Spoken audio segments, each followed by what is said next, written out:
Hello, this is Robert Picardo, the holographic doctor from Star Trek Voyager, and Commander Woolsey from Stargate Atlantis. If I only get in Star Wars someday, I will have made the trifecta. And you're listening to Kneel Before Pod, because you are smart. Kneel Before Blog presents Kneel Before Pod.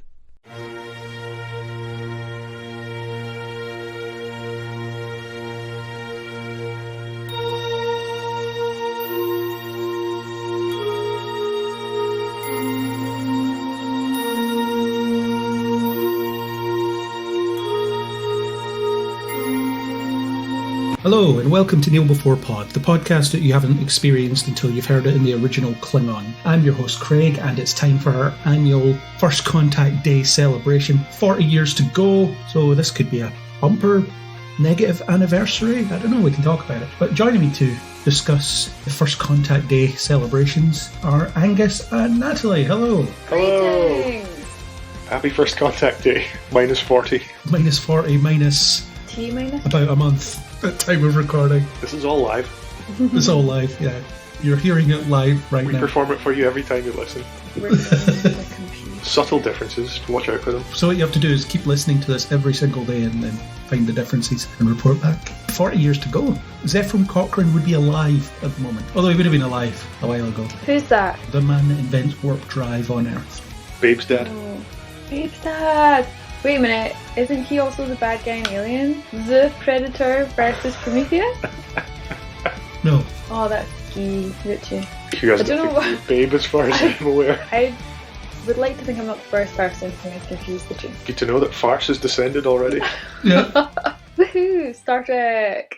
This year we're taking a break from the norm and we're talking about a good Star Trek movie. We've arguably not been talking about good Star Trek movies for a good few years now, so this will be a novelty. For those of you listening at home, I think my eyes went absolutely giant and my jaw hit the floor. I'm sure that happened, yes.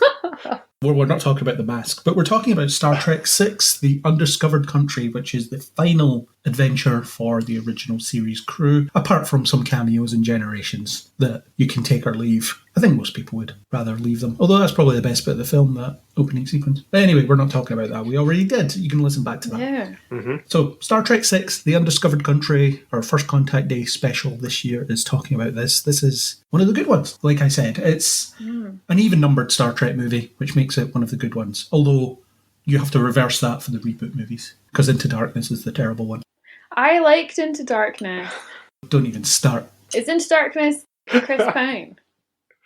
It's one of the Chris Pine And ones, Carl yes. Urban. Yes. Yeah, that's where Star Trek gets good. But there are three of those, and one of them is not good. I loved it. Do you know which one I'm even talking about? Yeah, can you name any of the things that happened or what you in like Into about Darkness? Into Darkness? Doesn't he say, I'm a physicist, not a metaphysicist? Or something like that. I'm talking about Carl Urban, by the way. He does pod racing at the start, and then Carl Urban's there, and then Chris Pine maybe kisses someone, and then the ship shakes, and then they go back to their house. Natalie is the living embodiment of that meme where it's a picture of Patrick Stewart with a quote from Obi-Wan Kenobi that says Gandalf. If you think back though, I'm not wrong, because Chris Pine drives that really fast car at the start of Into Darkness. No. That's not Into Darkness. That's Star Trek, open bracket, 2009, close bracket. Oh, Star Trek, open bracket, 2009, close bracket, okay. For God's sakes, I'm an amnesiac, not a podcaster. Into Darkness is the one with Benedict Cumberbatch. Oh, forgettable. There you go, Craig. Vindication. I wish it was forgettable. This is my spoiler-free thought, by the way. I don't even really remember what happened in this film. Well, that's a great start. That's what you want to hear at the beginning of a podcast. I watched this thing and can't remember it. I'm actually on IMDb right now to jolt my memory, and it is working, but also expect some fun IMDb facts. Also, this episode is sponsored by IMDb. Except it isn't, so IMDb, don't sue us for claiming affiliation. Why would they sue? All of our fan will really enjoy the IMDb.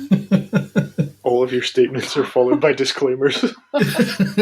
Okay, let's start off with some spoiler-free thoughts then. Since Natalie needs her memory jogged, we'll perhaps go to you a bit later. But Angus, I'm guessing you have some paper charts that you can flip through very quickly to tell us about your spoiler-free thoughts on the Undiscovered Country. Yeah, in fact, it makes the content of those paper charts entirely meaningless that I just flip through them so quickly. I start out watching every one of these older Star Trek movies with the assumption that I've seen them before, because I think I absorbed a lot of sci-fi and Star Trek through osmosis in my childhood. My mum was a bit of a Star Trek fan, so whenever the TV show was on, that was on, and I would see it. And now I can't really tell you how much of the original series I've seen, but I feel as if I've seen quite a lot of it. And the same thing happens with the movies, where there are some, the more well-known ones, or the ones with standout moments, culturally significant or memeable moments that I know I've definitely seen. This one I just assumed I had seen. And as I was watching it with you the other night, I was thinking, I don't know if I have seen this before. I would truly remember certain parts of it. And I don't know whether or not it is, again, just through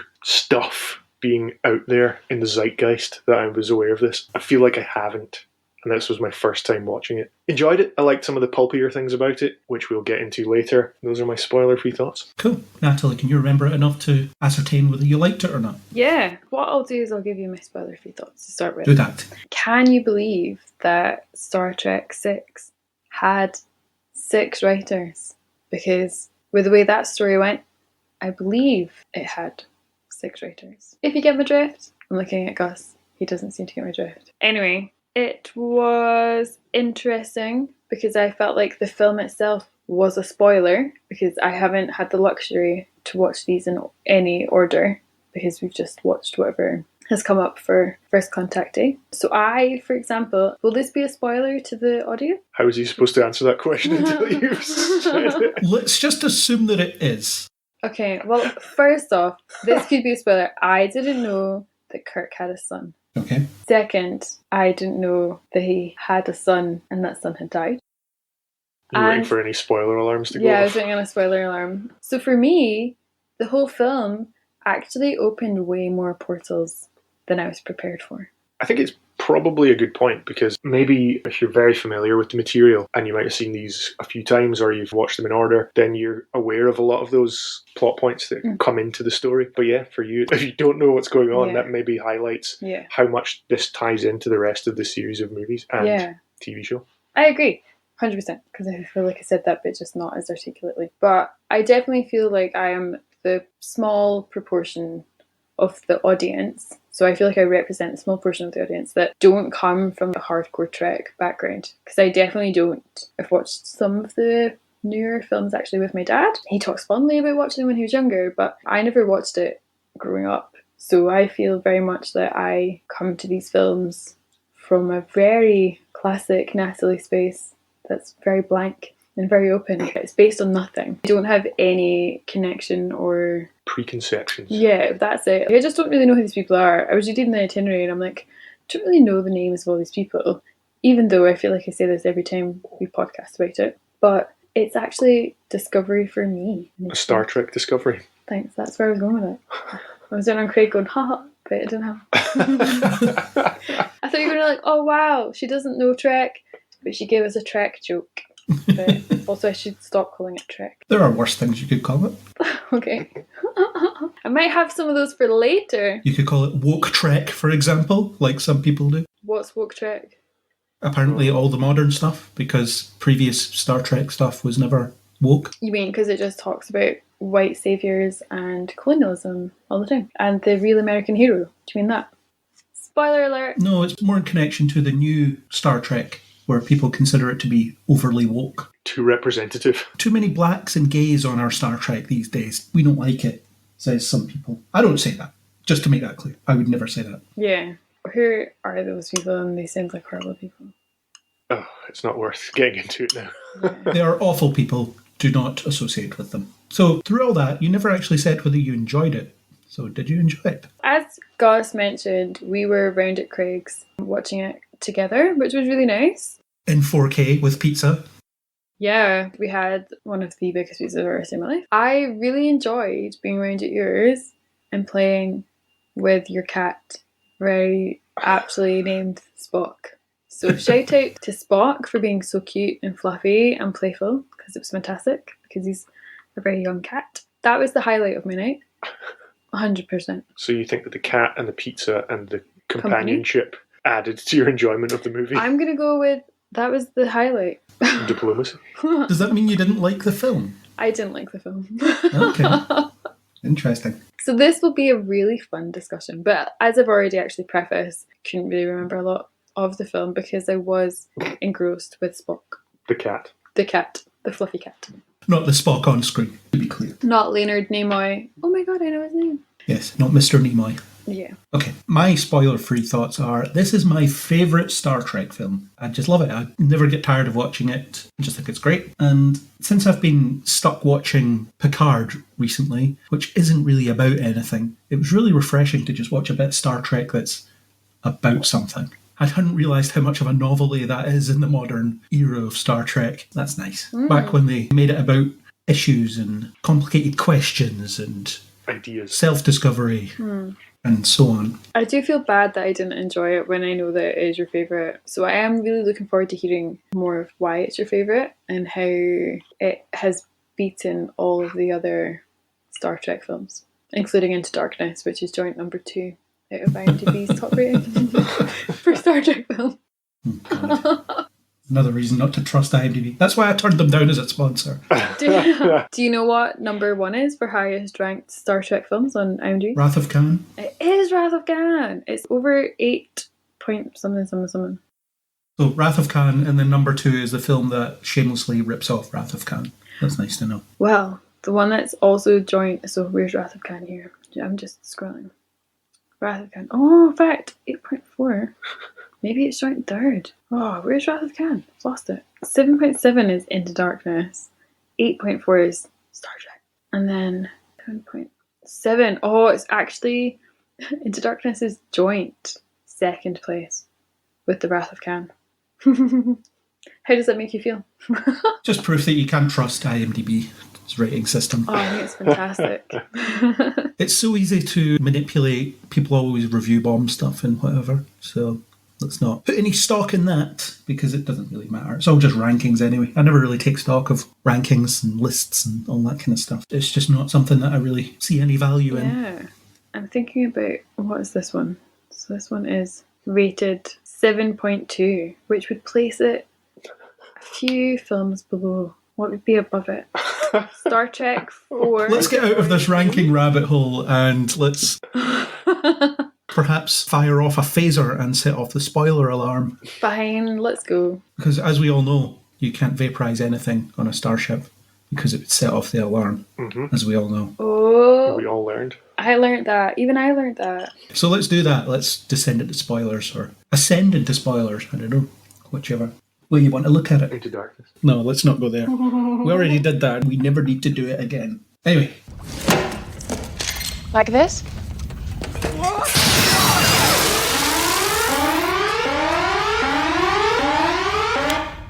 At ease. Okay, we're in spoilers. We can talk about anything now Anything. related to this film, not just anything. I realised you were here and I had to make that clear.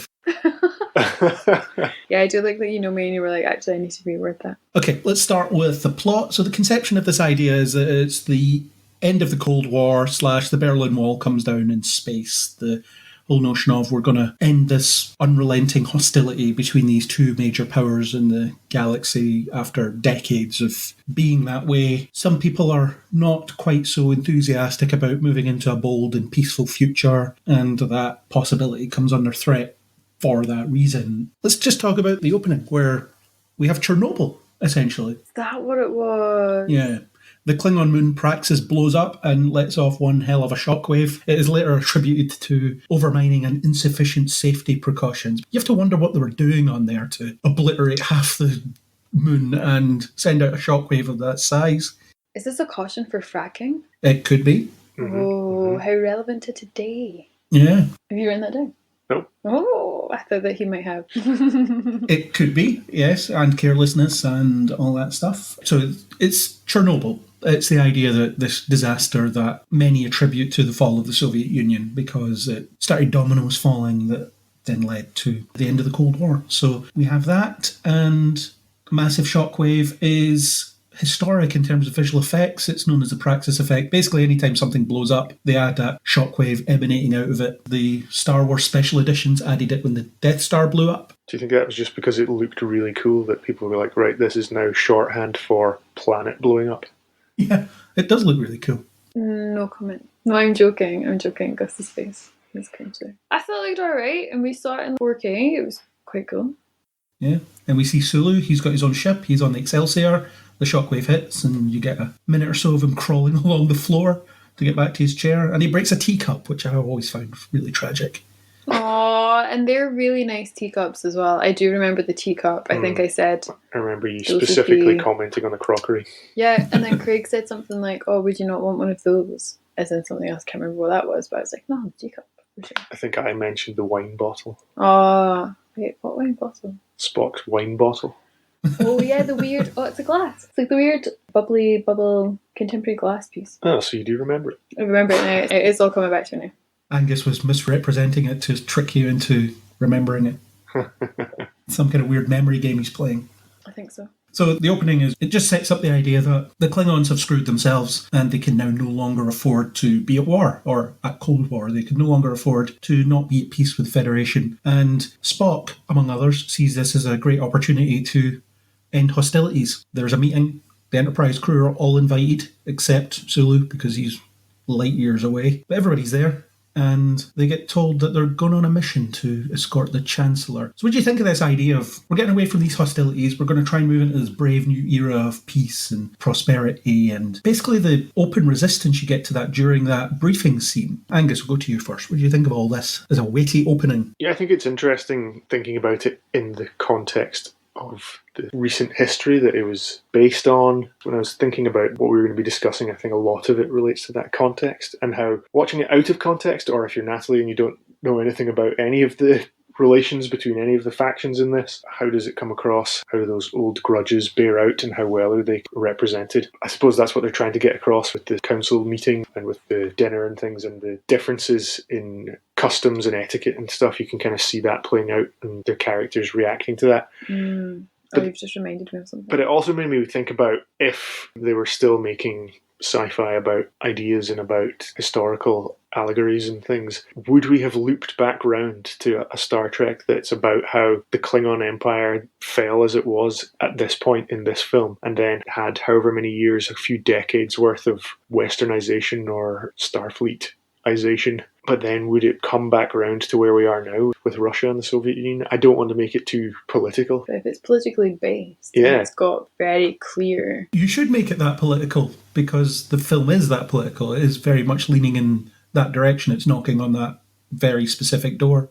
I just think it's interesting to be thinking about it in this time in 2023, the way the world is, the way Eastern Europe is right now, just to think about how the Soviet Union was portrayed, or a version of that, and that history was kind of portrayed in sci-fi, and how that might look in today's context as well. Yeah, it's one of those things that takes on extra life as you go on, doesn't it? Mm-hmm. Because if you look at it through a modern lens, then you start to see some parallels as to what was happening back then happening again now. This almost cyclical nature of history, as in a lot of people seem to think we're reverting back to things we should be better than because of everything we went through. And if you speak to people or read analyses of this film written by people or talked about by people that lived through that era, they'll all tell you that it was a really strange time to be alive, because no one had any idea how things were going to shake out. You got used to the Soviet Union being a thing, and it was constantly something that people were talking about, and then suddenly it doesn't exist anymore, and the Cold War is over, and it's, what do we do? What is life now? We've dealt with this for so long, and I don't think we can quite contemplate that, but you can see other parallels in terms of the modern world that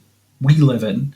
Yeah, and it's quite strange to think of watching this movie in the early 90s, and then for that decade, and then for another decade, and another one after that, and in the 80s and the 70s and the 60s during the Cold War, there was always that underlying threat of nuclear war that was a real paranoid time to be alive.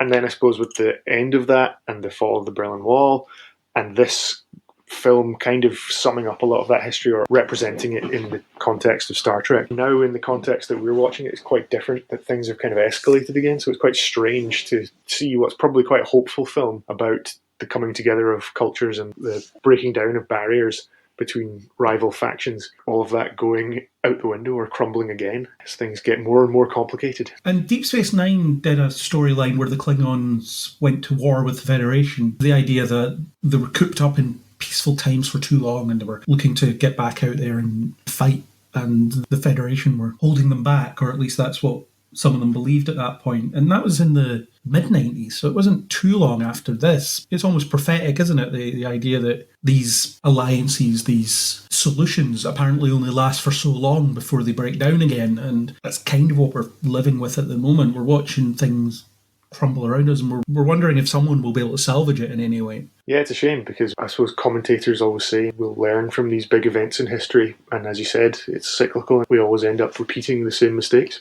Yeah. So, Natalie, what did you think of all this using the Klingons' weakness as an opportunity to attempt a peaceful solution? I thought it was necessary, actually, that before we started watching this, you mentioned the direct parallels to its place in history. This came out in 91, The Wall came down in 89, and it's obviously talking about a huge chunk of history, but I have to be honest, it's one of those things in history where I just don't really know enough about it. And I think not knowing enough about this particular situation and not knowing enough about the Star Trek universe means that I think when the film started, I was just a bit confused. I think it did a classic Star Trek thing where it just launched straight into story. And I think personally, I would have benefited from having a little bit more of a setup or a little bit of more of an established idea of, I mean, you mentioned earlier about those two main powers, and I was like, I don't know if I would have been able to tell you who they are. So do you think it leans a bit too heavily on a reliance on a contemporary audience's understanding of what it's alluding to? You mean if you were to watch it in 1981? Yeah, because I think most people would have had a general awareness of very recent history. I think it would have been really, really different. And I think it's also, I mean, I don't know how big the Star Trek fan base is, obviously giant, but I don't know how big it would have been in 1991 that everyone who went to see it would have been like, wow, this is such a representation of what we're experiencing right now. It feels a little bit propaganda-ish to me, and it's one of those things where I think maybe viewing it more as a contemporary viewer of this film, I just don't know what people would make of it if you were to watch it now, especially people who aren't as old as us, where I feel like I should know a bit more about certain things, but I don't know how a teenager would view this film. I feel like it gives you the broad strokes, though, because that scene tells you hostilities with the Klingons, they've been going on for a while. You get the sense that the people in the room don't like the Klingons very much for that reason, and they're resistant to the idea of being peaceful with them. So I think through context, you get the gist of what they're getting at here. Yeah, maybe a little bit, but I think it's just because, for me, it's, well, I don't know why everyone hates them. And then when they do meet face to face, it's very much Starfleet are just so dismissive and they look down on the Klingons so much. It's just a really interesting perspective. There's one scene in particular, which we might come to, we might not. They are sat down for the dinner and the Klingons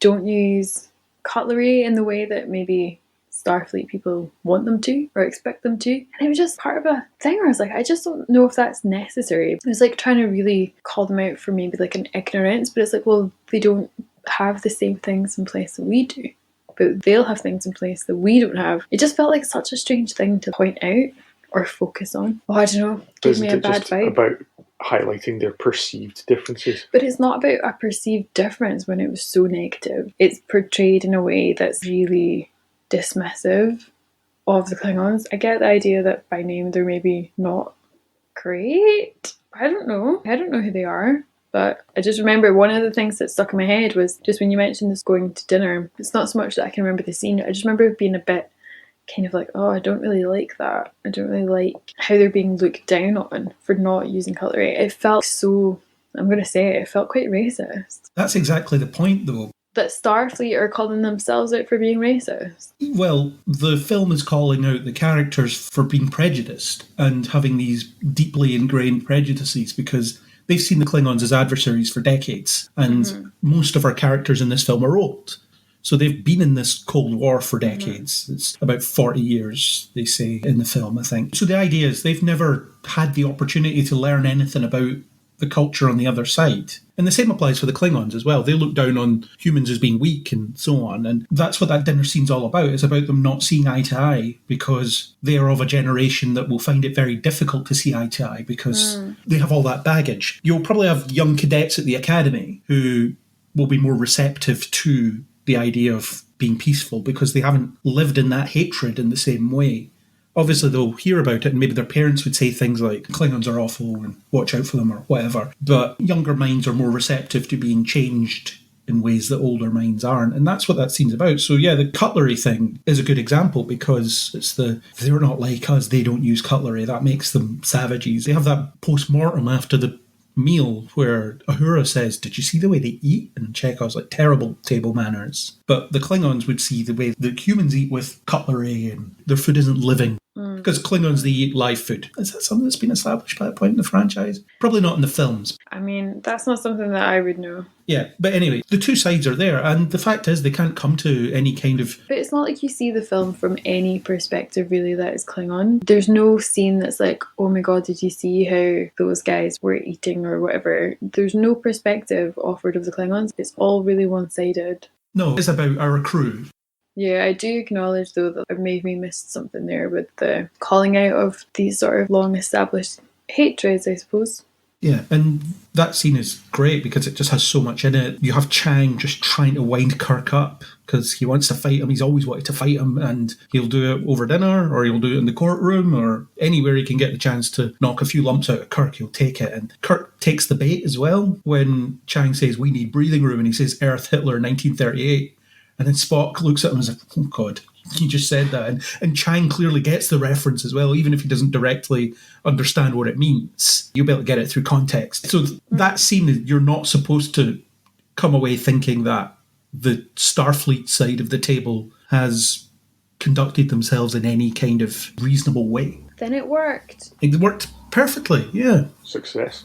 Because I was like, what is this? And why am I being made to watch this? And why is this Craig's favourite Star Trek? And I think the line from Gorkon that closes the scene where he says, well, I guess we still have a long way to go. And then the scene ends. And that's what the scene's about, how far they have to go in order to achieve what they're setting out to do. I think it's really great. And then that briefing scene as well, you get an insight into Kirk's prejudice when he speaks to Spock after the fact. Kirk is enraged that Spock would volunteer him for the mission, and the reasoning he says is the old Vulcan proverb, only Nixon could go to China, which is really funny. I guess it's old in the sense that the Vulcans and humans have known each other for a couple of hundred years at this point. But the idea is interesting, and it's something that you kind of have to look up to understand, because again, that historical context has maybe faded a little bit watching it through a modern lens. But the idea is that Nixon didn't like the Chinese and the Chinese didn't like him. So he's the only one that could go there and offer peace and actually hope to accomplish something. So the idea is that Kirk goes offering peace. The Klingons will take it seriously because they know that Kirk doesn't like them. I did think there were a lot of 20th century references. It was quite interesting, the amount. And it makes sense because that's those comparisons that they can draw. And I guess there's a lot of other literary references and things which go a bit further back in history. But I do think it's funny when there isn't anything beyond the time that we're making the movie and the time that the movie's set. Nothing interesting happens, so it's not worth referencing. Yeah, and the thing is, the line, only Nixon could go to China, is something that you can gloss over if you don't understand the reference, because I feel like the conversation tells you everything you need to know about what goes on anyway. Even earlier in that scene, someone says that the Klingons will think twice about attacking the Enterprise under your command. So Kirk's the guy. He's the only one that they'll take seriously. Or at least that's what is believed by the people that are organising this whole situation. But I love that scene, well, for so many reasons, because you've got Kirk and Spock on separate sides of the room, so you can see the distance between them. That's a clear indication of how far apart they are on this issue and how angry Kirk is at being volunteered for this thing and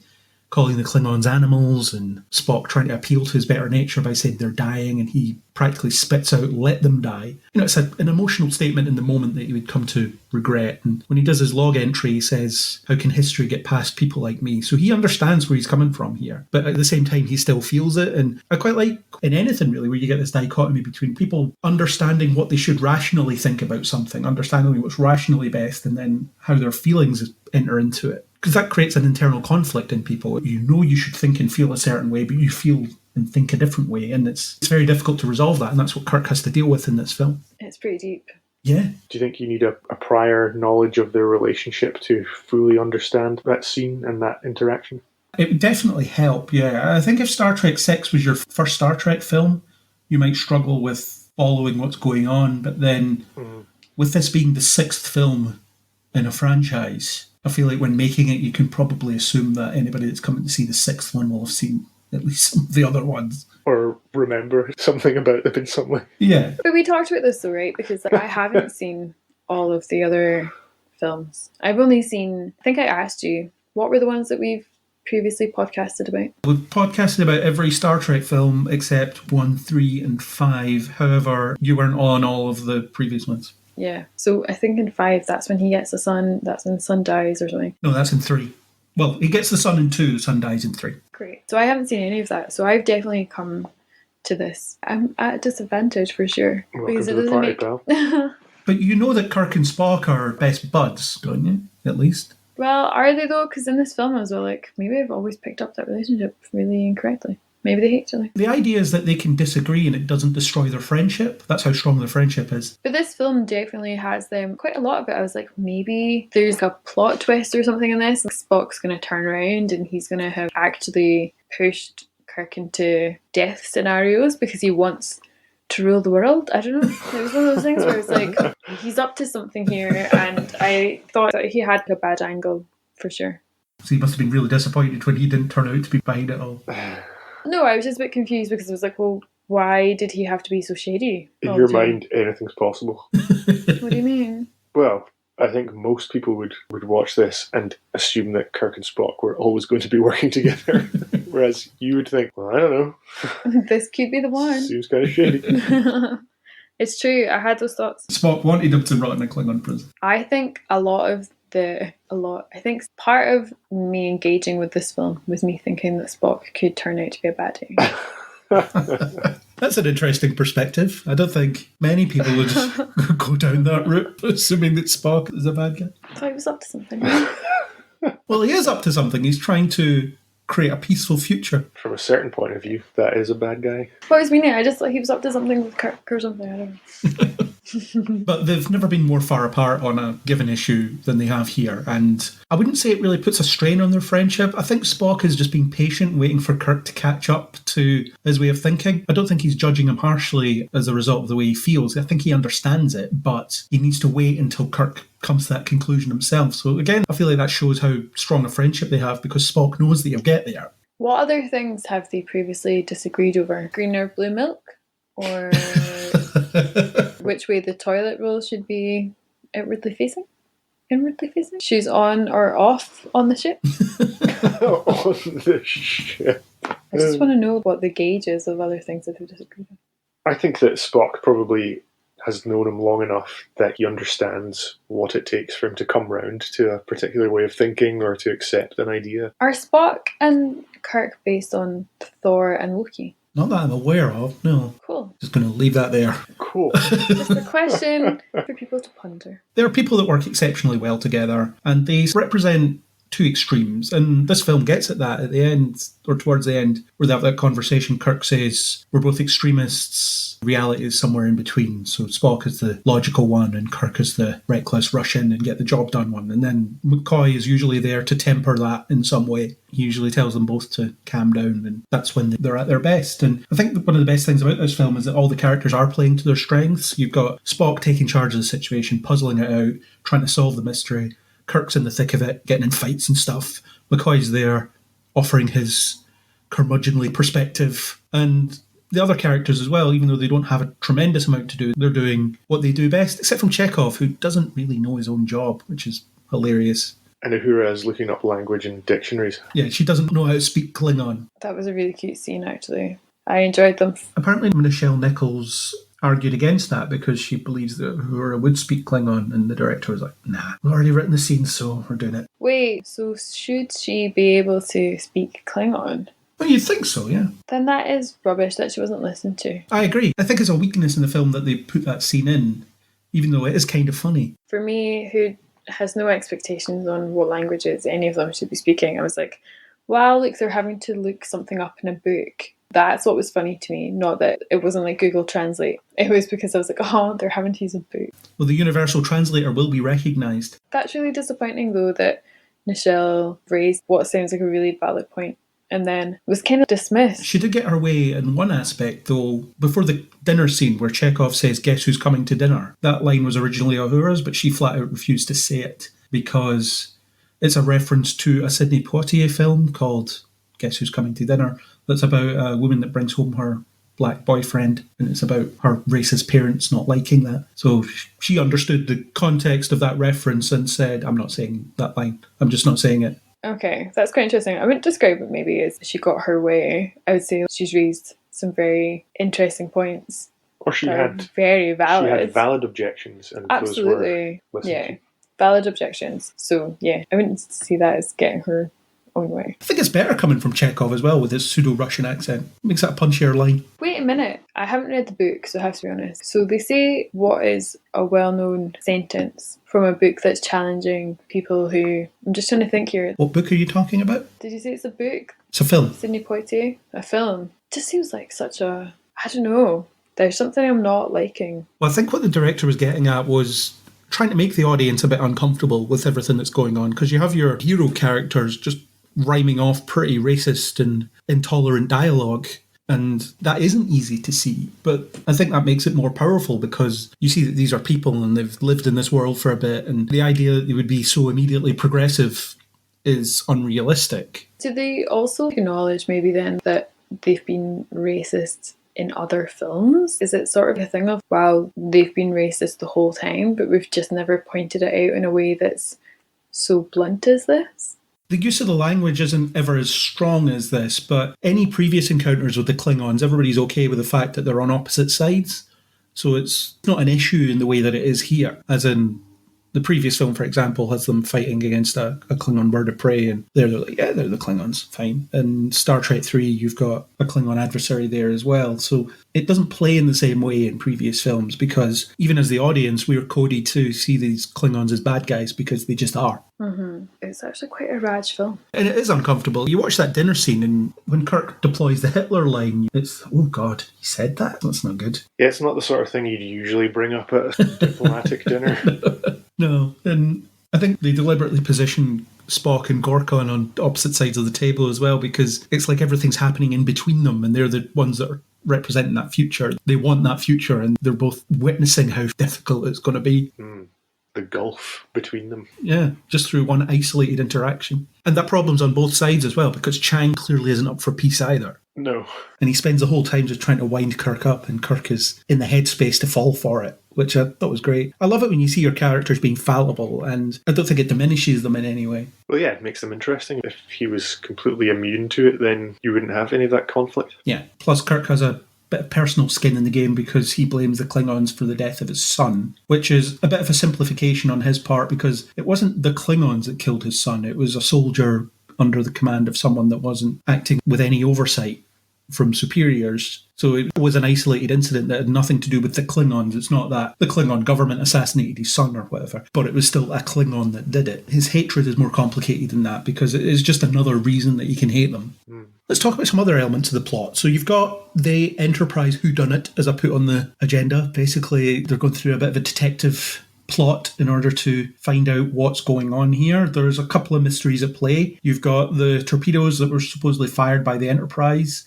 One computer says they did, one computer says they didn't, and you've got assassins that beamed aboard the Klingon ship wearing gravity boots because the gravity was knocked out by the torpedoes. They beamed aboard to kill the Chancellor and beamed back, so the boots are still there, but they don't know where they are. Natalie, go to you first. What did you think of this whodunit plot, the way the mystery builds and how they go about solving it with Spock in charge and running things? I thought it was Spock. I thought he's up to something, and he's put himself at the front of the pack, and he's trying to take Kirk down.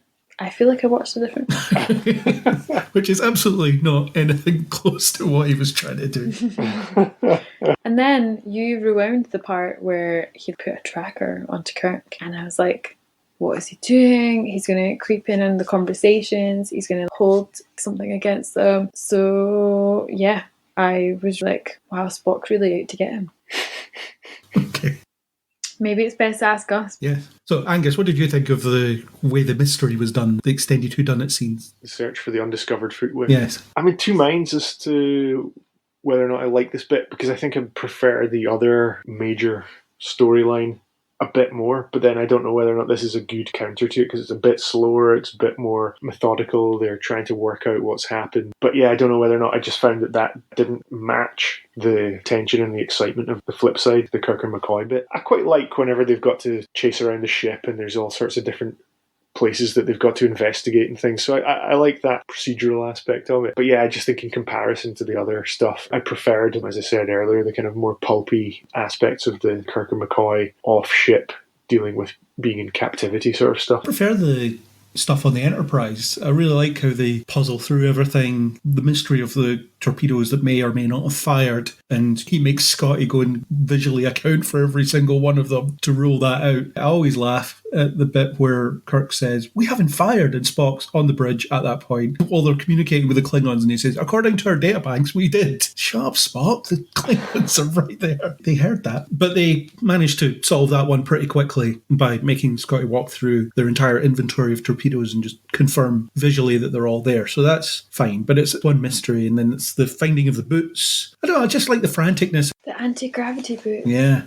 We'll get to I forgot those. about that. Oh, and I'd also forgotten about the, sorry Craig to interject, but the absolute trash graphics of the blood.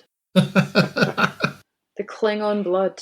Yeah, Klingon blood doesn't look like that in any other iteration of the franchise. We got the Praxis thing happening, and then we've got Muse, the blood effects, Plug-in Baby. which all sci-fi Blood has effects. copied as well. Yeah, since then. Yeah, Klingon blood is a lot like human blood in any other iteration, but I think they wanted to avoid a higher rating, so they made the blood purple. They made it purple, but also like Play-Doh matte. I think it was at that point that I thought, I don't think I've seen this before, because I would remember those blobs. The floating CGI blobs. Yeah. Oh, they were so bad. Honestly. They would be best if Klingons didn't have any blood. And what are they trying to say? Oh, I don't know. It's just Raj. Klingons have blood. We all have blood. Well, do we though?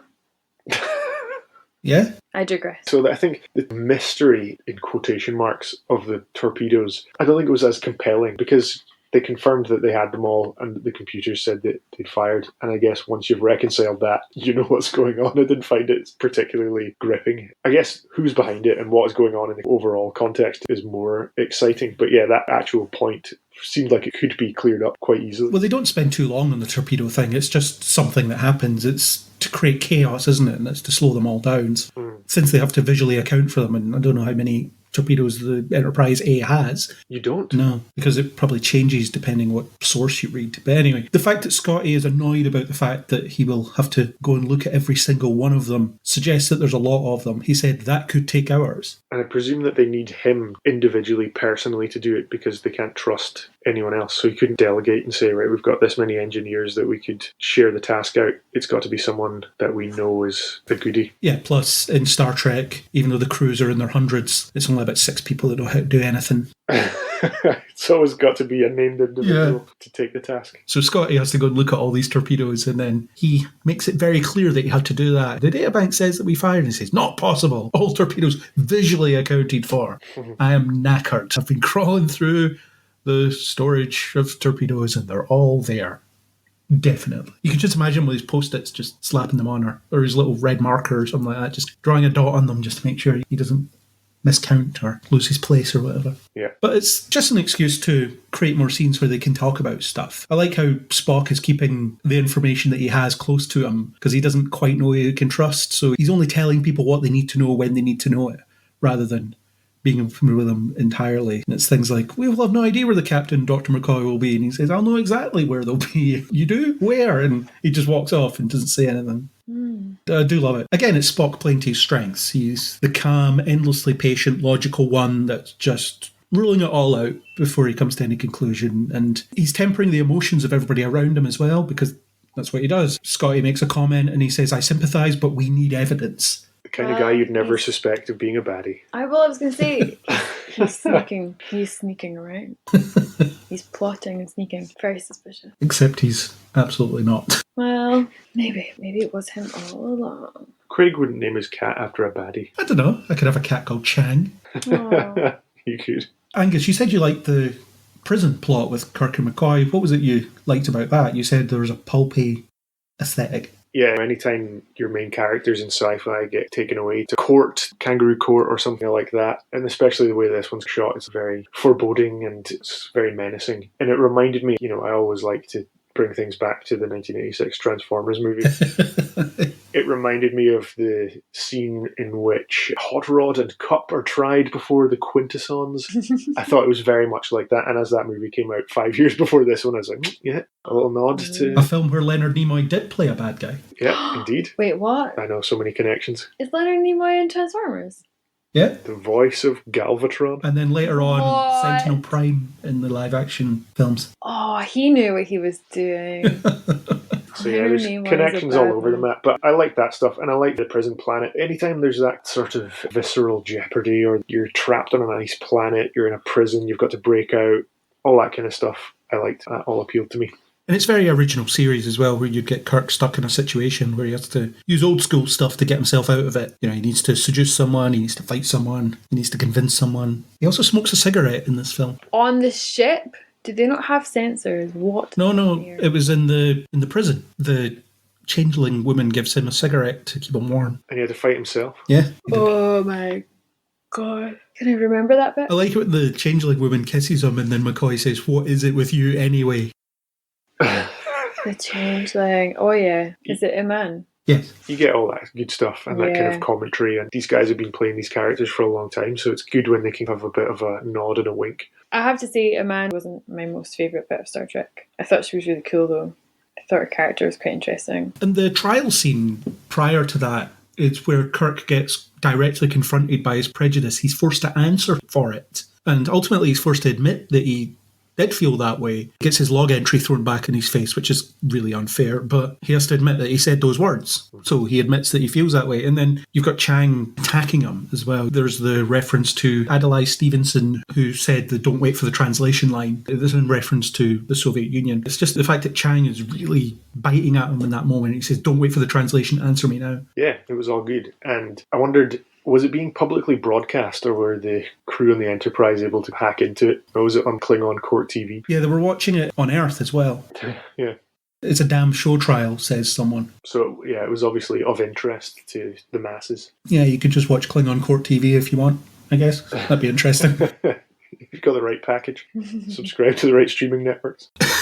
And they're represented by Worf's ancestor, Worf, who's a character in Next Generation and Deep Space Nine, who is also played by Michael Dorn, Colonel Worf, their lawyer, a really awful lawyer. His whole case hinges on the fact that if artificial gravity wasn't working, then how could the attackers be walking? And then he gets told they were wearing gravity boots. And then it's, I've got nothing else. That's me. I'm defeated. I find it interesting that the Klingons even provide them with a defense lawyer. I guess that's just the way it's done, but it's just show trial. So you have to imagine that they picked Colonel Worf because he's an idiot.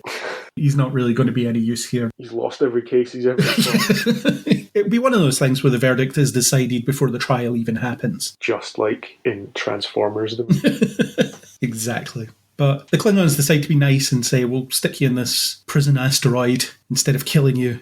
And then the dialogue tells you, yeah, that's worse than death, actually. It's not great to be stuck there. It turns out for him, though, it's going to be barely an inconvenience. That's Kirk for you. He gets out of anything. There's always a beautiful woman nearby that you can have help.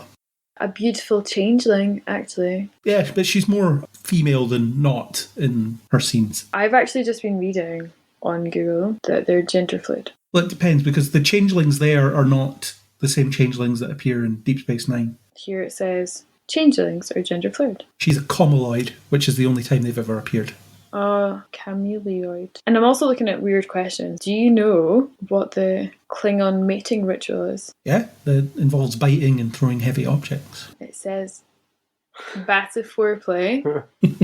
It begins with each participant sniffing the other's right arm or hand, and then each grips the other's right hand as to cause bleeding. How romantic. Sure.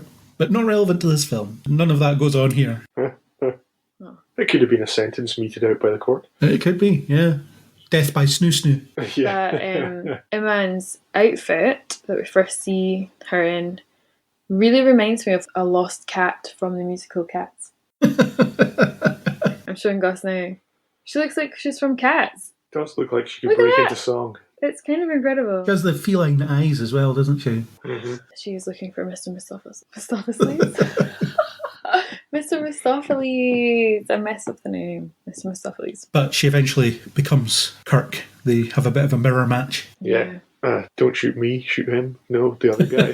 The line where Kirk says to Martia, "Can't believe I kissed you," and then she replies with, "Must have been your lifelong ambition." Apparently they were worried that Shatner would be very offended by that line, but he loved it. It's kind of funny. Presumably he was famous enough to her that she would know that he was that kind of guy. Yeah, Kirk will have a reputation, I guess. But she's also in on the plot, remember?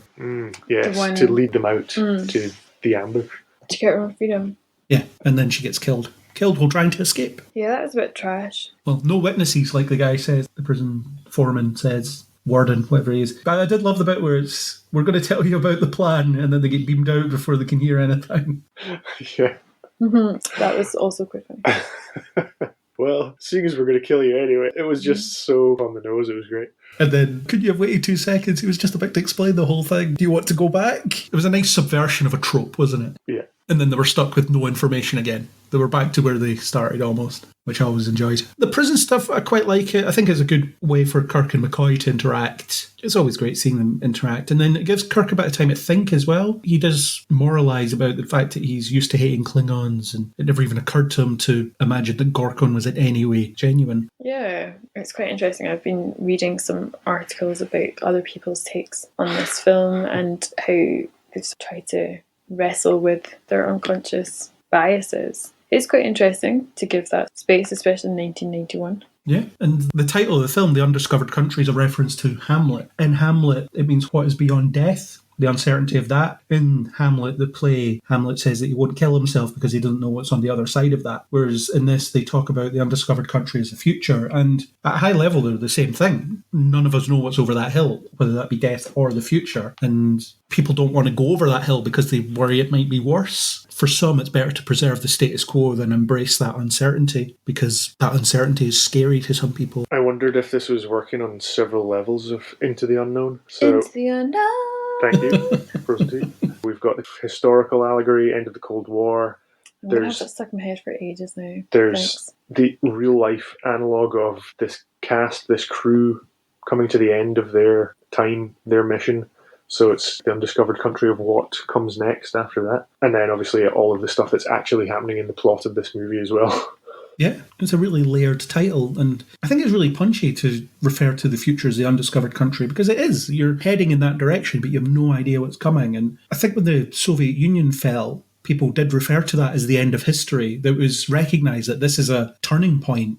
Whereas I don't think you get too many of those, certainly not these days. You never realise that something is as pivotal as it is until long after the fact. But when that was happening, people understood that things are never going to be the same after this. I can test that. I'm going to go with any time the UK has had a new Prime Minister. Every couple of months. Yeah, every few weeks. And I think the whole Brexit thing, that I felt like a very pivotal moment in time and the end of history. For me, it just feels like it's piling on more and more badness as we go on. I don't feel like any of these events by themselves are actually seismic. You can see how certain things are world-changing. The end of the Second World War, 9/11, that was a turning point. The world completely changed after that. You can't quite look at Praxis blowing up as a 9/11 because it wasn't an attack. It was an accident. So Praxis is Chernobyl because it's an accident. There hasn't really been a 9/11 analogue in Star Trek other than in that film that I hate. Where they beat you over the head with how little they understand what they're trying to do with that. I think a lot of those things that you've mentioned, COVID, Brexit, 9/11, a lot of the things that we've lived through, you felt like they were obviously a big deal at the time, but at the time when you're living through it, it's very difficult to know what the impact is going to be, and I guess in years to come, we'll have lived through the consequences and look back, and I guess we're getting a bit more perspective on things like 9/11 because we saw everything that spiraled out after that. Yeah, but the fall of the Soviet Union, that was that pivotal, nothing's ever going to be the same after this, as in people knew it at the time, whereas I feel like in a lot of cases things just happen to us and then we roll with the punches, but we don't necessarily think of them as world-changing paradigm shifts, I guess. It's a perspective that's hard to understand because we didn't live through it. I guess we did, but we were too young. Yeah, it's quite strange to think that it happened in our lifetimes, and yet we were just watching Transformers. Well, I definitely was. And I was watching Star Trek and not understanding the deeper nuances of what it was trying to say to me. There must have been some Cold War narratives in Moondreamers for you to get engaged with, Natalie. Probably. I feel like I'd have to try and revisit those. And I just feel like I need to do a bit more reading of our histories, but things are so wild and complicated. I'm reading a book at the moment and it's talking about things that happened in the 1940s and the political shifts and fallouts and crazy times that have followed from decisions that British government made. And it's one of those things where you just need to do research. You need to know what's come before, and I think that sort of undiscovered countries, knowing what's come before to try and anticipate not repeating that. But I do think everything's pretty cyclical, so it's probably impossible. Yeah, and Gorkon says there is to be a brave new world. Our generation will have the hardest time living in it. That's ultimately backed up by everything that the characters experience throughout the film. They are struggling with the end of these hostilities and figuring out where they fit in the future. But I think they're also figuring it out as well. Like, it's supposed to be some of their last missions, right? So it's probably also actually on a much smaller scale. It's for them as people. They're like, oh, we're going to retire. Then what? Because for them, they're older, they're retired, they're coming up against their own undiscovered country, so to speak. That's on a much smaller scale, though. It is, but it also factors into how they're feeling about themselves. You have a great line from Spock where he says, is it possible that we two, you and I, have grown so old and so inflexible that we have outlived our usefulness? Would that constitute a joke? And Kirk's worried about that as well. It's the idea of, I'm about to retire, but what am I going to do after I retire? All I've ever done is command a starship. What comes after that? Again, that's, like you say, wandering into another undiscovered country. Although, for Spock saying that he's old, he isn't old, because Vulcans live way longer, so he's relatively young. He's just relating to his colleagues or his closest friends.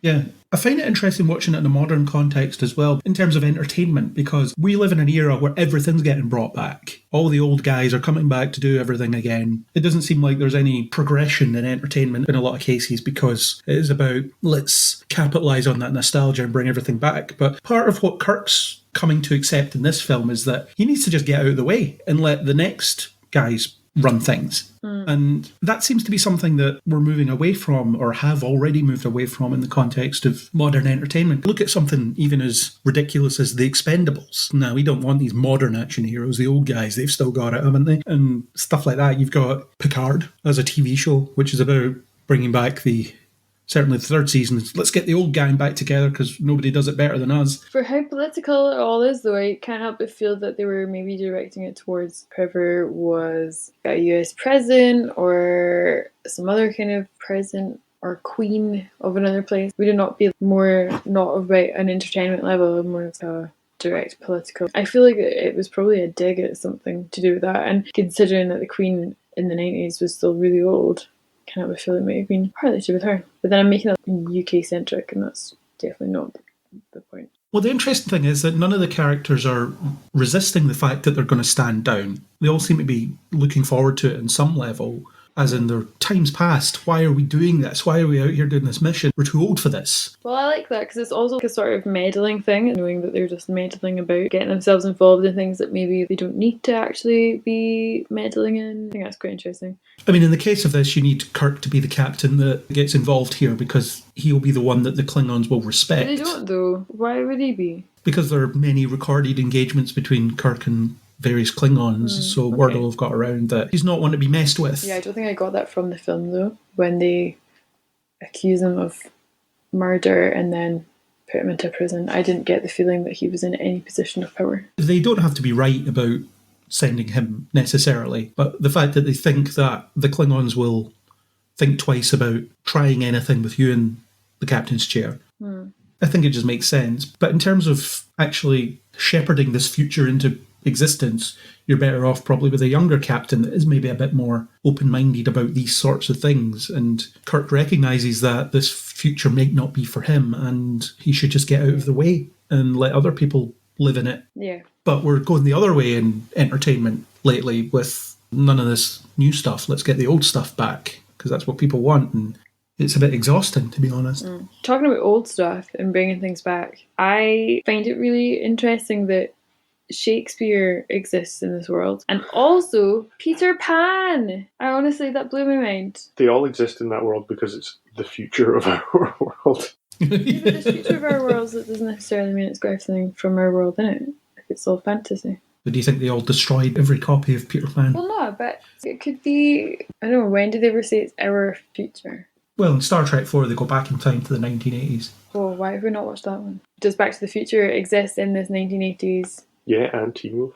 Oh, amazing. Anyway, so I love that Peter Pan gets a little shout out. And I also, talking about shout outs, love that 22-year-old Christian Slater is in this film. Yeah, he's a huge Star Trek fan and wanted to cameo and got to. Well, I take back everything bad I said about Star Trek then. He is the young officer that Sulu gets annoyed at for two reasons. He wakes him up and then questions him. Yeah. I feel like he should have had a bigger role because you said, oh, there's a guest appearance at some point. And then I got kind of like, oh, I wonder who that would be.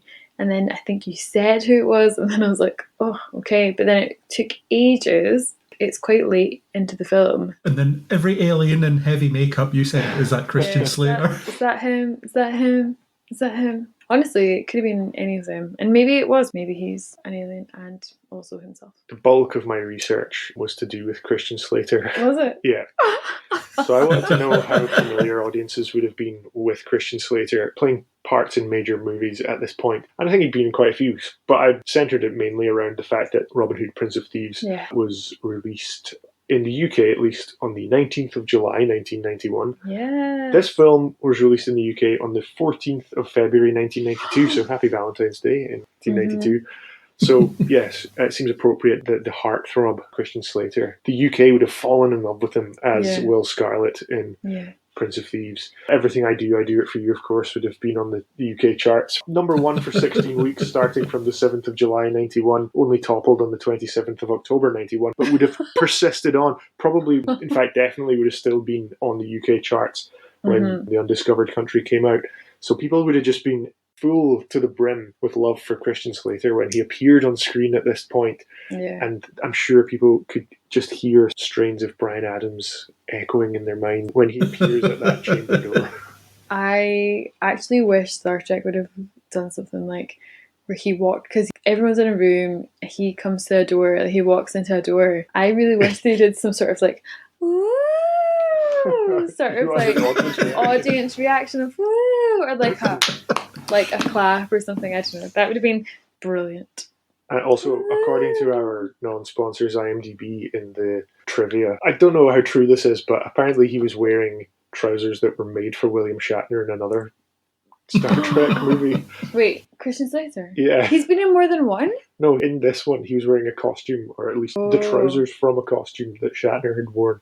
Oh, and another one. Yeah, but I don't know whether or not that was just so that he could tell a joke on a chat show, because that is also referenced in the IMDb trivia. I feel like it has to be true. Is the joke perhaps that he got into Captain Kirk's pants? It is to do with Shatner pants, yes.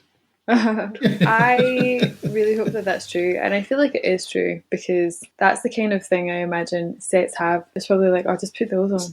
Just put those on. Yeah. Well, those are kicking about. We also have another prominent actor in this film, in Kim Cattrall as Valeris, the actual Vulcan traitor, not the Vulcan traitor you were looking for, Natalie. I'd kind of forgotten all about her. That's because you were focused so much on Spock being the baddie. Just sitting there, you're up to something. I can see it in your eyes, Spock. Yeah. I think maybe if you were more familiar with this, you would have pinpointed her as the obvious traitor, because... She was new. Yeah, well, listen to my theory. Where did she come from? You love Columbo. Yeah. True. Yeah, it's true. And if you think about it, in Columbo, it's always the famous cameo. And I'd say that Christian Slater, despite what we want, he wasn't in it for long enough to have been the baddie. So I wanted to, again, do a bit of research, see how famous she would have been at this point. So if you saw her show up as a cameo, would you, as a Columbo fan, have just instantly thought that's definitely her? She would have been in Mannequin, right? Indeed. She'd been in lots of TV shows, in a couple of episodes here and there, but her movie career had already taken off. She'd been in Porky's, Police Academy, Big Trouble in Little China, and Mannequin by the point that she appeared in this. So I think if you'd, in that context, thought about it, then you would have thought, right, that's it. That is To the be baddie. fair, it did cross my mind now that I remember her and her haircut. I do think that part of me was like, oh, well, she's new. But then I was like, a whole bunch of these people are new to me because I don't know what's going on here. And I did get a little bit suspicious, but I really just thought, well, it's obviously not her because it's Spock. Sorry. She ends up undermining her own plan by helping them solve the mystery. She's the one that suggests a bird of prey as being the attacking ship. I always think when I hear that, why does it have to be a bird of prey? I get that it would be a bird of prey, but why would they assume it's a bird of prey? It is the only ship that you've seen use a cloaking device in any of the films, but other ships can also cloak. Do you mean you, the hypothetical you, or you as in me? Yeah, the royal you, the audience that have seen other Star Trek things. Ah. So the assumption that it must be a bird of prey is a bit of a strange leap of logic to get to. What is a bird of prey? Ship? It's the ship that blows up at the end. Oh, spoiler alert. Don't worry, we're in spoiler country. And you've seen it, so it's fine. But she's Spock's star pupil, so her betrayal is a very personal affront to Spock as well. This is just like Star Wars. This is Star Wars. Don't say that. Now this is pod racing. Actually, I mean, I can't put myself in the position of seeing the film for the first time and questioning whether she is an obvious traitor or not. I don't think the film makes it especially obvious, really. It crosses my mind, and honestly, Gus makes a really good point because he talks about the Columboing of it. I mean, it's still used today. In my mind, it was never going to be one of the main crew. I know that you've made a firm, well, actually a pretty unsteady case What do you mean unsteady? for Spock. He was really shady, and that's all I remember. So yeah, all I'm going to say is if you're familiar with the crew and the people who you know you can eliminate already, then it has to be someone who's being prominently featured and isn't part of that crew. There's the bit with the two cameo guys as well after the Klingons beam on, or is it beam off, one of the two, where they're chatting about something and she says, "You men have work, snap to it," and then they wander off. They're the guys that beamed over the Klingon ship with their gravity boots. Oh, to kill them. I had sort of wandered away physically and spiritually close to the end of this film. How did it end again? We'll get to that. Valeris is... I'm not sure what I think of her as a character, because again, I can't think of a time where I didn't know that she was a traitor, so I wasn't disappointed by her betrayal in any way. She's prominent enough in the film. I do quite like when a classic Star Trek film introduces a new character, because you had Saavik in Star Trek 2, who this character was originally supposed to be, actually, but Kirstie Alley was really famous on Cheers, so it would have cost too much money, and there was a widely held belief that Saavik wouldn't act in that way, but then the audience that have seen Wrath of Khan, so not you, Natalie, there'd be impact if she turned out to be a traitor, because you've already formed an opinion about Saavik in your mind. They didn't want to recast her for a second time because Kirstie Alley is not in Star Trek 3, but the character is. So they came up with a new character, and she's a traitor. And I guess that's why the betrayal doesn't... It's not that it doesn't work, it just doesn't hit in the way that it needs to, because this is a new character. So is she a traitor? Who cares? Fine, that's why she's here. Yeah, it could have been different if the original plan had come. Yeah, but she does have the information about the other traitors, the Romulan ambassador, Admiral Cartwright, who's Starfleet officer, and General Chang, which is hilarious because you've got all these people that are working together to help preserve a world where they don't have to work together. Quite an interesting little plan there. Let's work together so that we never have to work together again. Peace. One last job. It's an interesting one. I still find the mind meld very uncomfortable because of how intimate an act it is, and Spock does not get consent. Is that when they go into each other's brains? Yeah. I really don't know. He's trying to get the truth out of her. But again, it's played as being uncomfortable. Spock is clearly out of sorts afterwards. Yeah, and the crew that are observing it happen, you can tell that they're uncomfortable with it as well. And all the screaming, that gives you a clue as well. Yeah, that is a bit of a giveaway. The scene in sickbay that precedes that one really likes Spock's angry outburst there where he knocks the phaser out of her hand. Vulcans do have emotions, they just keep them in check, but sometimes things come to the surface. Clearly meant a lot to him. This is Spock at a point in his life where he's learned how to parse the two sides of himself, the human side and the Vulcan side. So he's not above expressing an emotion here and there. You get an indication of how much he's learned when he says to Valeris that logic is the beginning of wisdom and not the end. So that shows that he understands that it's not all about what he was taught. He's got a bit of practical real-world experience and understands that not everything is as simple as they might teach you. He also says, "I've been dead before," which is true. But you would need to have seen those related texts. I have to say, I was reading because that's what I've done doing this podcast, to remind myself, refresh my brain of what this movie was about. And I read a really interesting account of the film, which I've actually linked to Craig, so I hope that he shares it in the show notes at the end. Sure. On planetary.org. And it's really interesting. It's talking about the film turning 25 years old, so that must be in 2016. It's really interesting reading the quotes that the article has taken, and I'm just kind of thinking maybe I would have enjoyed this film more if it hadn't been a film and it had been like a screenplay, because the isolated quotes are quite interesting. Well, it is a screenplay that you could go and read. Yeah, well, I mean, I don't know if I'm going to do that, but I feel like I would have maybe preferred to do that rather than watching the film. There's also a novelisation that you could read. Yeah, I think now that I've seen the film, though, I probably won't do it. Birthday present. But I definitely feel like it's quite a funny film. It's quite interesting that it tackles or tries to tackle or draw attention to quite serious issues, but definitely has Moments of Well, levity. there's a sense of humour to it, yeah.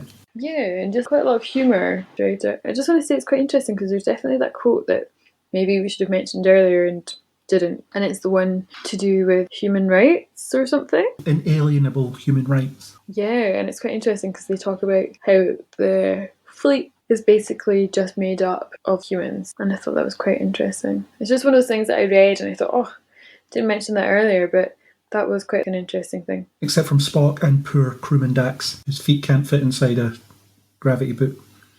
That they only find out when it comes to the time to force him to put them on. Well, that's another example of Chekhov being stupid in this film.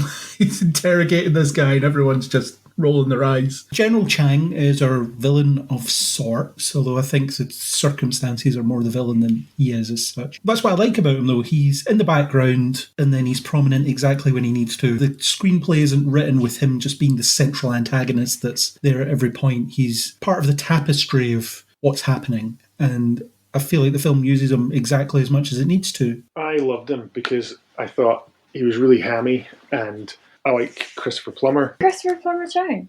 Yeah. We had this conversation last week as well. I think he gets to be arch villain. He's got the eye patch. Oh yeah, I remember him now. And he basically gets to do all the great villainous stuff, the monologuing, the gurning to camera. The Shakespeare quoting. Yeah, all that stuff. Because again, that kind of goes back to the pulpier things that I was talking about, liking just that really kind of, dare I say it, Sheriff of Nottingham type. To take it back to Prince of Thieves again. Any of that over the top, hamming it up, I loved. One of the things I absolutely love is the way that he signals to fire a torpedo, just a little finger flip. Yeah, well, it's all those great little idiosyncrasies that really make a character memorable. Yeah, and the look's iconic as well, because every other Klingon has hair and he has the shaved head except from the ponytail and, like you say, his eye patch. Yeah, I liked him. I thought he was a good baddie. Yeah, he's really good. I love that sequence at the end, the starship battle sequence. It's not much of a battle, it's mostly the Enterprise getting shot at for a while as they try and figure out what to do, which is interesting because we talked about Nemesis a few years ago and that features a very long battle between the Enterprise and a cloaked ship, whereas this, it doesn't last any longer than it needs to. Yeah, and I think sometimes when you've got the setup of a battle and there's a lot of the cut to the bridge, cut to the outside, cut back to the bridge, I think it was quite well staged in this one, maybe because of his performance and because of his reactions and things, but it was a little bit different to that usual cut back inside, give an order, come back out, that kind of thing. You got a lot more of his character in that and his reactions, his over-the-top delivery. And the solution is to use the equipment that they have for cataloguing gaseous anomalies to home in on its plasma exhaust. Yeah, got to love it. It's not particularly down to earth, but let's use what we've got. It's scientific equipment. We'll use that and come up with a solution to this. Originally, the battle's supposed to play out slightly differently. In the film, they established that Sulu on the Excelsior has been on a 3-year mission to catalogue gaseous anomalies. Imagine doing that for 3 years. That sounds really boring, but that's what he's doing. So at the end of the film, it was supposed to be that the Excelsior would be the ship that figures out how to track the bird of prey because they're experts in tracking gaseous anomalies. But Shatner wasn't happy with that and wanted Kirk and the Enterprise to have the hero moment. So it was switched. So that's what happens. And then you get Spock and McCoy working on a torpedo because, again, only 6 people on the ship know how to do anything. There isn't people that could just do that. Yeah, and I think that it's interesting to hear a bit about the behind-the-scenes drama. I guess if you don't know about it, it doesn't mean anything. Maybe you think, well, okay, we saw Sulu doing this before, but now the Enterprise gets the glory at the end. But yeah, I guess more context, adding that in, gives you a different angle on it, and it's quite interesting to think about the wrangling that went on behind the scenes, or certain stars being able to kind of force their way into prominent roles and things like that. Yeah. Well, Shatner was always one to secure his status as the lead. So he didn't want anybody stealing his thunder. He wanted the Enterprise to be the one that wins and solves everything. Yeah, it's just interesting to think that Sulu gets sidelined, and then at the end they're talking to each other and congratulating each other on winning at the end. But to think that behind the scenes, Shatner just wanted him to have as little of the glory as possible. It's quite funny to watch it play out like that. That's why George Takei hates him to this day.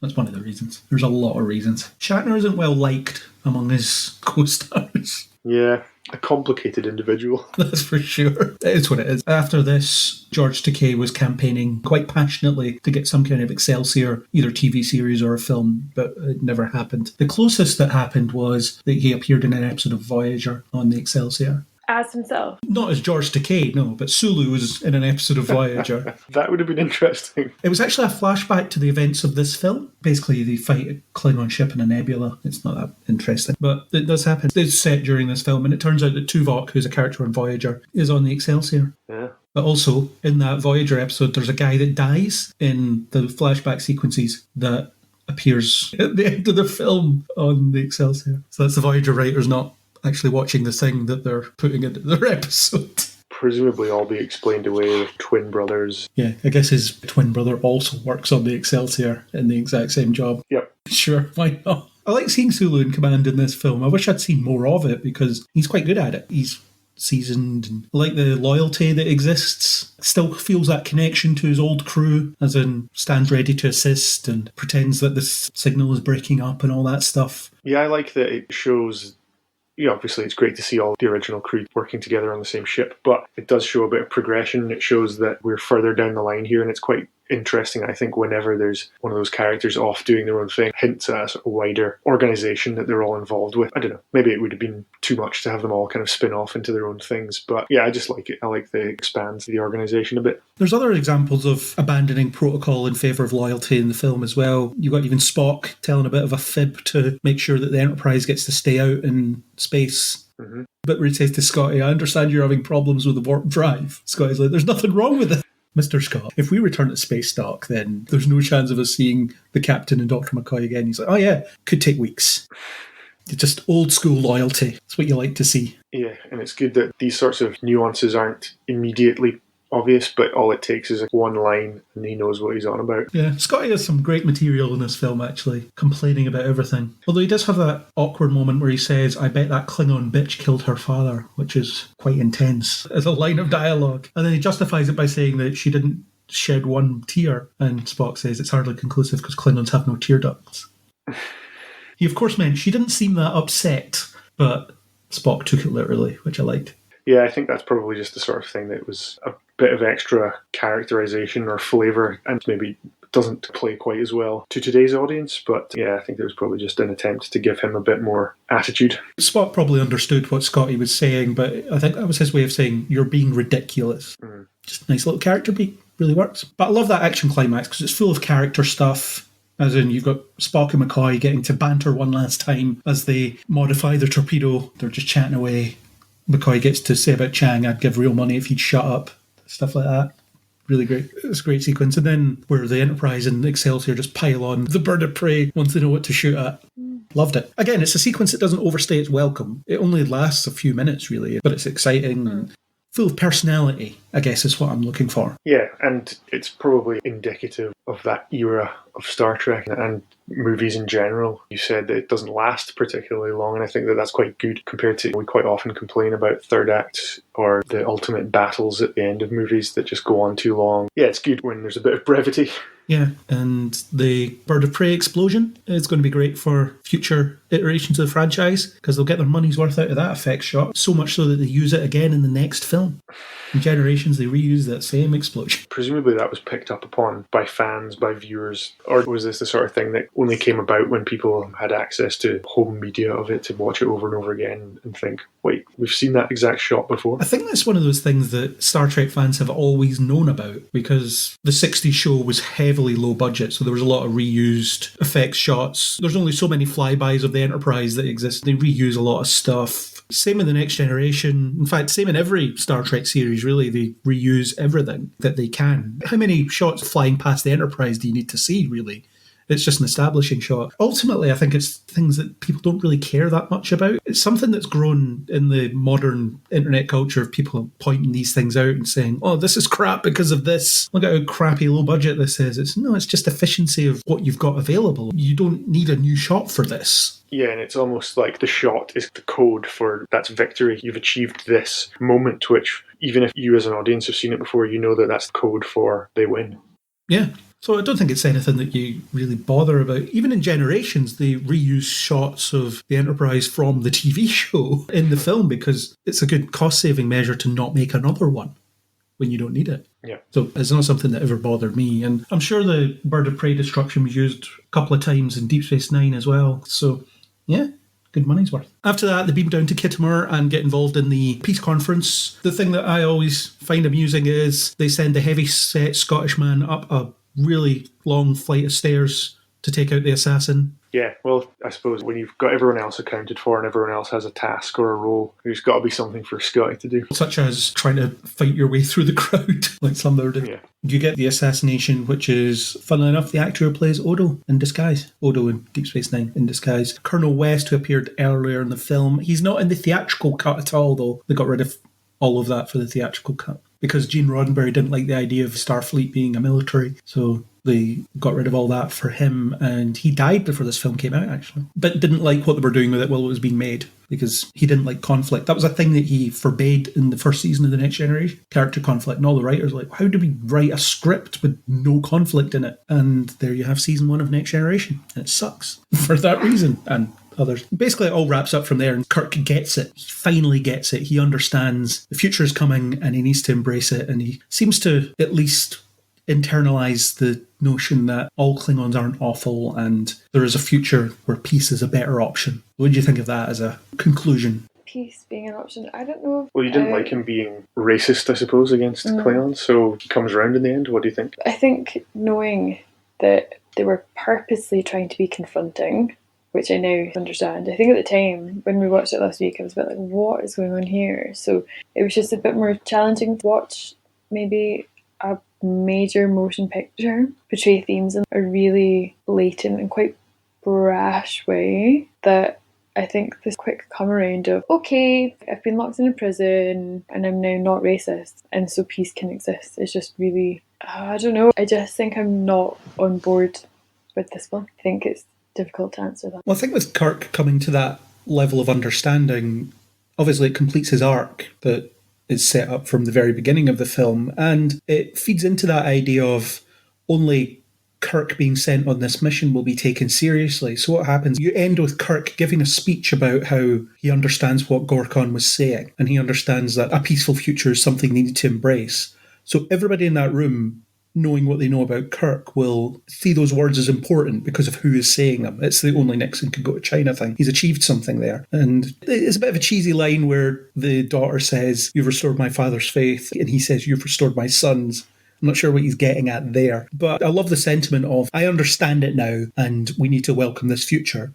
And everybody agrees. Everybody in that room is all there to sign a treaty and stop this Cold War that's poisoned them for so long. So that's how it ends. They sign a treaty. Well, you don't actually see them physically doing that, but yeah, it happens after that. Angus, what are your thoughts? Yeah, I keep coming back to the context. It's interesting to think about this as so many seasons of a TV show and so many films, and this being their last outing, although I still think of Generations as being the last time you see them. See some of them anyway. Yeah, have that sort of handover. I like all the Cold War allegory. I like the treaty. I like the fact that he comes around to this way of thinking.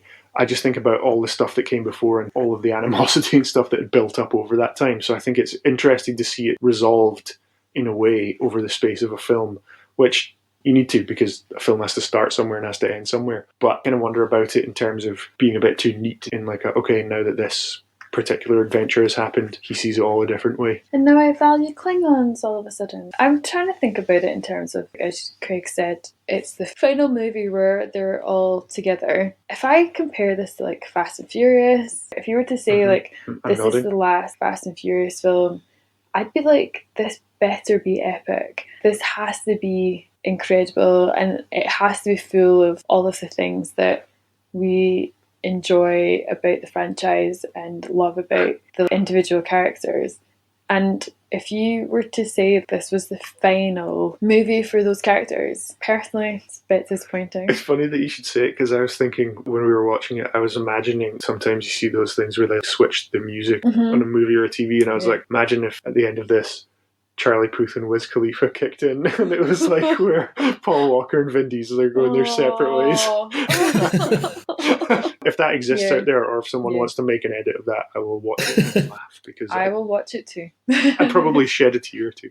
But you have to think about the time where it was made as well. It was made in an era where you weren't getting these drawn-out, epic, quote-unquote, action climaxes that we're so used to now. This film does contain so much of what people loved about the original series.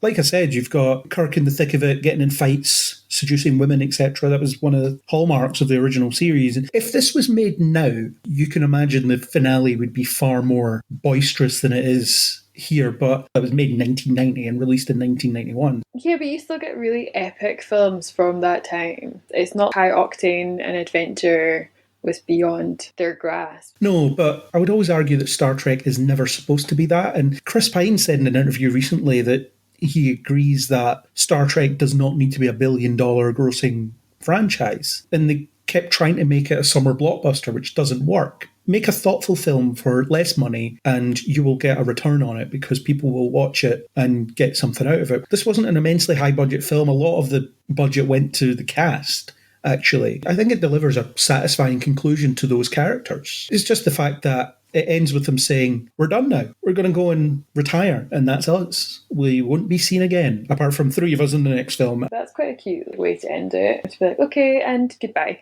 And they actually literally sign off at the end. Yeah, that's quite nice. But I also feel like talking about making films that are lower budget and thoughtful and not high octane, I'm like, yeah, I seek those films out a lot, but they're not ever going to be found for me, I think, in a Star Trek film. But they could be. It could and arguably should be. No, because I think if we're going to be in space, we're going to be in space. And I just think it needs to be a bit more, I don't know. I'm just going to go back to my original, like that Fast and Furious, you're ending an epic 6-movie thing. It felt, again, a little bit like a TV film for me. Did you want Shatner to escape Brewer Penthe on a dirt bike or a snowmobile riding through the tundra? Yeah, it just maybe something my mind wandered during this film. It didn't keep my attention. And that's just me personally. There would be people like yourself that are just so invested in the Star Trek universe that it has all of those things for you, which I think is amazing, because you can pick up on all of the nuances, you get a lot out of it, and I think that's great. And again, I think it's just not watching them in any chronological order. As a film on its own, as a standalone movie, it hasn't been able to capture me. Okay, I accept that. Yeah, I think that's interesting. And probably it was important for you then to understand it. And again, going back to context, that if you're watching it and trying to appreciate the end of an era and these characters going off into an undiscovered country, yes, then without that context, it's difficult to relate to, maybe. Yeah. Whereas I feel like you could watch any Fast and Furious. And it might be a little bit complicated, because they do get complicated, and even me watching them, I've been like, what happened to this and why is this here and blah blah blah, but they do little recaps, or they have a character explicitly say, oh, we thought that you had died in the last film. And then you're like, oh yeah, we did. What happened to that? Weren't you just a mechanic and now you're flying a car in space? Exactly. I thought you were in this car that just crashed. Oh, I thought you were killed by Jason Statham. Oh, I thought you weren't in the car at all. Yeah.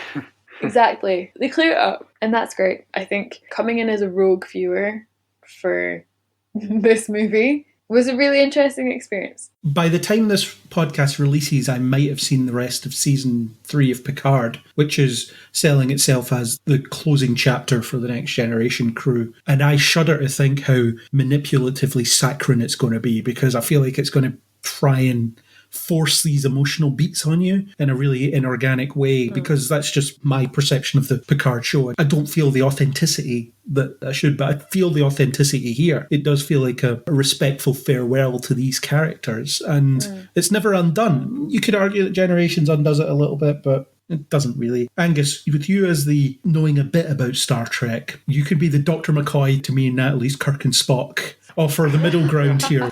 What's your thoughts on this as a wrap-up? Hey, wait. Am I the villain, Spock? Yes, definitely. Yeah, I did get a bit of the closing chapter feels at the end of this. I agree it's not as bombastic or it's not as big scale as we might think of blockbusters being, but then I don't think, as you've said, that it should be or that it was ever expected to be. It's not a blockbuster at all. This film isn't. No, but I think when we think of sci-fi or movies with lots of spaceships and space battles and aliens and all that kind of stuff, maybe just because of everything else that we're used to seeing, you've got a certain expectation, but then you're expecting the wrong thing because that's not what you're going to get from this. I've also seen sci-fi films or films set in space that are slower or have quite complicated or quite simple narratives. I feel like I've seen quite a broad range of space-based films. Well, the broad range does exist, but that's not what they've retained about Star Trek in more recent years. If you look at the 3 reboot films, they're all action films. Yeah, I'm just saying I've watched, I think, quite a broad scope of films set in space. Yeah, and that's what frustrates me about the approach to Star Trek, certainly in film form at this point in time, because it is about the moving between set-piece moments. And as much as I enjoy that, on occasion I really like Star Trek Beyond, but it's an action film, and I feel like that's diminishing the potential of this as a franchise, because you can tell these thoughtful sci-fi stories and you can put these characters in crisis situations that they have to deal with, rather than here's another villain with a big black death ship or whatever. Yeah, but if you don't have these big moments or these big story arches or pieces, well, all you've got then is characters, plot. No, you've just got a long TV episode that you're like, doesn't need to be classed as a film. Why can't it just be an extended episode because you want to tackle a slightly longer plot line? For me, I'm like, for it to be a movie, I don't know. Well, anyway, what I was going to say is, if you set all those expectations aside, it is clearly a very layered film. We've talked about a lot of those, about the history, about the cast, about the actual plot that you've got going on here. There's a lot to dig into. There's a lot of literary references. There's a lot of 20th century history references, even within the film. They're not referring specifically to the Cold War, but they're actually talking a lot about historical context. There's context again. And at the same time, as I've said, I enjoyed some of the pulpier aspects of it as well. So I think there's a lot there to enjoy from lots of different perspectives. Yeah, I think there's a lot in there for a lot of different people. I take your point, Natalie, about perhaps what people expect from a sort of movie scale or from something being, Craig, you've said it's not a blockbuster, and I don't know, maybe that's just a sort of preconception that people might have based on maybe the fact that if newer viewers are coming to this and they've only engaged with the newer Star Trek films, then that's what they expect out of it. But you're right, that's not what your expectations should be. But there is definitely a lot to enjoy. Yeah, and they could go back to making Star Trek films that are more like this, rather than the high budget, have to make $1 billion action movies. Yeah, I just can't really see it, because I feel like we've talked about it a lot, about the way that filmmaking or Hollywood filmmaking is going, and if it's not $1 billion return, then a lot of those smaller movies or those more thoughtful movies aren't getting made. No, I don't agree. I think that there is space for thoughtful films and for slower films or for films that don't fit into the blockbuster, and they're there. We've seen it recently, I think a lot, like Tar. I wouldn't call that a blockbuster movie, and that did really, really well. I feel like there's so many examples and there's definitely space for it. What Angus is getting at is franchise media. Okay, specifically franchise. It feels like they would never make a Star Trek movie that isn't the high-octane, high-budget blockbuster type, because they want it to be that $1 billion franchise. But if you scale back the expectation and spend less money on it, it has to live or die on its story and the way that its characters interact and things like that, rather than the big-budget set pieces. And I think there would be a place for Star Trek in that sphere. It could be the franchise that, you know what, we're going to spend $80 million on this and we'll make 4 times its budget, because we'll release it later in the year, and it doesn't need to be a huge hit in order for it to be a hit. It doesn't need to be released on Valentine's Day. Well, it could be. Yeah, why not? It's interesting because I feel like there's absolute space, and I think for Star Trek, if that is what fans are asking for, that if they were to do it, I'm sure it would be fine. I think what maybe I'm saying is I would rather watch one of the more contemporary films than watch this film again. Okay. Well, with that in mind, what one are we doing next year? We have the motion picture, the Search for Spock, and the Final Frontier, 1, 3, and 5. Those are the remaining not covered by this podcast movies. Or we could go back and you could be on an episode about a film that we've covered before but you weren't on. We could do that. I'll have a look at what IMDb. No, don't listen to them, losers. And I might have a little look at the storylines and then pick one. That sounds interesting. Or we'll just pick one now and subject you to it. Angus, do you have a preference on either of those three? No, I don't. I'm willing to be led by the winds of fate. Well, the motion picture is challenging as a watch. Oh. Okay. I'd be interested in getting that one out of the way. Okay, that's quite interesting way to preface it. I also want to say that I feel like I might have come across as a little bit harsh on this, but I think it proved to me that Star Trek maybe in this form isn't for me. Like I said, I love that you enjoy this film so much and that you get a lot of enjoyment out of it because you said you watch it quite a lot, and I couldn't pinpoint how many hundreds of times you've seen it, but Yeah. great that you love it so much. Yeah. So shall we do the motion picture next year then? Ah, You look like you want a challenging watch. I might be washing my hair. Could do another viewing party, because I have it on 4K. Oh well, if there's pizza. You get to play with a cat. If there's pizza and there's real life Spock, then I'll be there. Pizza, 4K, and real life Spock. Yeah. Those three things could happen. I won't guarantee that I'll make it onto the podcast, but Okay, captain's discretion then. We're going to do the motion picture. fantastic. Or, as some fans like to call it, the slow motion picture. Oh, for goodness sakes, Craig. Or as other fans like to call it, the motionless picture. Oh, why do we do this? But I'm not going to say why those things are. You might love this one. I don't know. You might have the contrary opinion and be like, wow, this is what I wanted. Is this going to turn it around? Is this Maybe going to a be like convert. is this number one? Yeah. To be fair, I need to start at the beginning. Of the TV series. Oh, wait, what?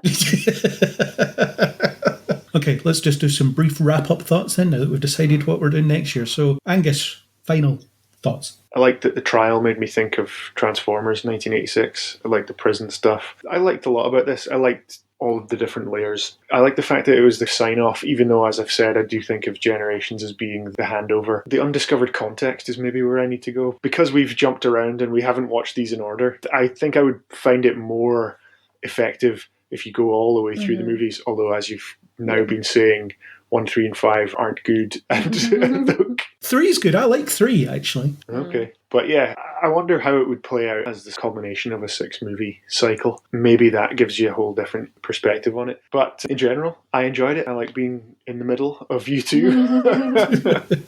Always providing a bit of balance, not to the Force, but to this conversation. Natalie, what are your final thoughts? Do you know what? I feel like I've been a little bit harsh, but I did enjoy Iman as a Lost Cats character. I also really enjoyed the cameo by Christian Slater when it did finally appear. I enjoyed thinking that they'd made Spock a villain.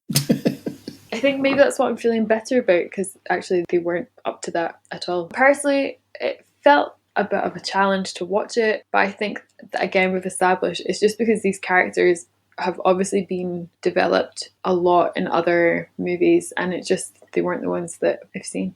So it was a very interesting insight, I think, into these characters. Although I did recognise some things that I do like whenever the ship shakes, I love people just crawling around on the floor trying to get back to their seats. So I really enjoyed that. But yeah, I think if you're starting out into Star Trek, you should definitely not start with this one. Okay, yeah, I would agree.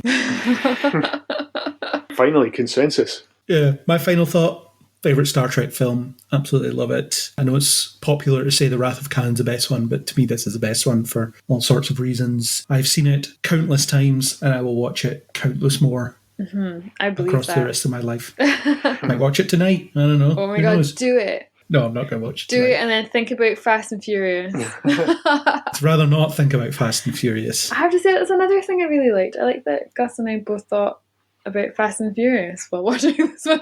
It's been a long day without you, my friend. Been a long day. I do not like the Fast and Furious franchise, but Well, that's another story. I love it, and I love it because it is absolutely mental. It's great. Well, that's your prerogative.